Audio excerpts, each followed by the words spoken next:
All right, we're going to finish up the book today, see what happens after they get out of the cellar from the Twister. Chapter 9, all clear. Jeb pushed open the cellar door. Daylight streamed in. He looked out. All clear, he said. Jeb crawled out of the cellar. Jack followed him. Then Annie, Will, Kate, and Miss Neely. The sky was gray above them. The Twister had torn the roof off the dugout and sucked everything out, even the rug.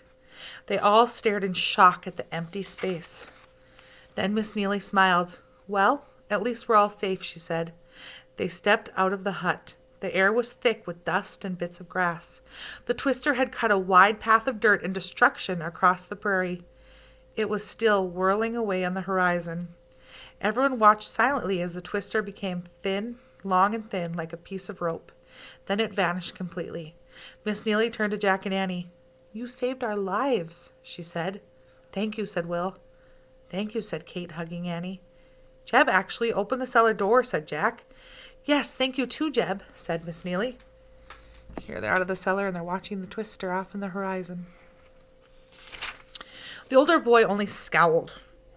I hope you can get a new school, said Annie. We will, said Miss Neely. Just as we planted our fields again after the grasshopper attack, we'll build our school again after the Twister. If at first you don't exceed, try again. Jack thought Miss Neely was one of the bravest people he'd ever met. You're a good teacher, he said shyly. I love teaching, she said. It's a job that lasts forever.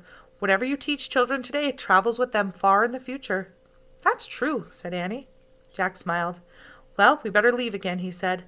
Bye, everyone waved, except Jeb. Jack and Annie started across the prairie, back towards the treehouse. They hadn't gone far when Jack heard someone shout his name. He turned around. It was Jeb. Wait, the older boy yelled. He had a fierce look on his face. He started running towards them. Oh, no, Jack breathed. Did Jeb still want to fight? Leave us alone, Annie said angrily. Shh, Annie, said Jack. Let's see what he wants. When Jeb got close to them, he stopped. He looked right at Jack. Why did you come back, he asked. We wanted to tell you about the storm cellar, said Jack. How did you know about the cellar? Jeb said. Jack pulled their research book out of his leather bag. We read about it in this book, he said. Jeb stared at the book. Then he sighed. I aim to read some day, too, he said. That looks like a good book. Jack didn't know what to say. He was still afraid of making Jeb mad, so he just nodded. My ma and pa were too poor to go to school, said Jeb. They want me to go, but I'm getting started mighty late. It's not too late, said Jack. It's never too late, said Annie. Jeb narrowed his eyes. If you ever come back here, he said. Yes, Jack said carefully. Was Jeb about to threaten him again? Maybe I'll be able to read that book of yours, Jeb said. Jack sighed and smiled. I know you will, he said. Here they're talking. Jeb smiled back. He had a nice smile. Thanks for coming to rescue us, he said to both Jack and Annie. Too bad you can't stay. I reckon we'd all be good friends if you did. I reckon we would, said Annie. Jeb nodded. Then he turned and ran back to join the others. Suddenly, the sun broke through the clouds. The wildflowers danced in a gentle breeze.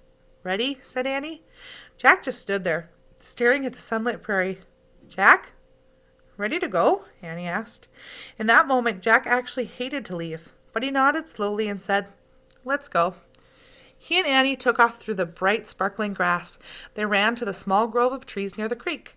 They climbed up the rope ladder and scrambled into the treehouse. Annie picked up their Pennsylvania book. I wish we could go there, she said. This time, the wind did not start to blow. The treehouse simply started to spin on its own. It spun faster and faster. Then everything was still. Absolutely still. Chapter 10, the third writing. Jack opened his eyes. Morning light filled the treehouse. He and Annie were wearing their own clothes again. Home, said Annie, smiling. Jack looked out the window. He saw their nice, cozy house in the distance, their lawn, their sidewalk, their paved street.